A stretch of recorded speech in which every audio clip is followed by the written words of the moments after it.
Hello everyone, আসসালামু আলাইকুম। This Nusrat Tania from my page. আজকে অনেক দিন পর আমি একটা ভিডিও নিয়ে এসেছি। সেটা হচ্ছে আমি নিজ হাতে কিভাবে ঘি বানাই, আর এই ঘিটা আমি আমার প্রত্যেকটা রান্নাতে কিভাবে ইউজ করি।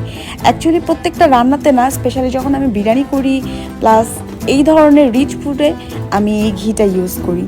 তো এই যে আমার ঘি বানানো শেষ, আমি আজকে খুব সংক্ষেপে শেষ করব। এই যে আমার ঘি অলমোস্ট ডান। এখন ঘিটা জমার জন্য অপেক্ষা করছি। ঘিটা ঠান্ডা হয়ে গেলে ঘিটা জমে যাবে। আর এই ঘিটা আমি নেক্সট স্টেপে কীভাবে বিরিয়ানিতে দিব সেটাই আমি আপনাদের সাথে আজকে শেয়ার করব। আশা করি আমার ভিডিওটা ভালো লাগবে। ভিডিওটা ভালো লাগলে অবশ্যই লাইক, শেয়ার আর সাবস্ক্রাইব। আবারও দেখাবে আমার নেক্সট ভিডিওতে। সবাই ভালো থাকবেন। আল্লাহ হাফেজ।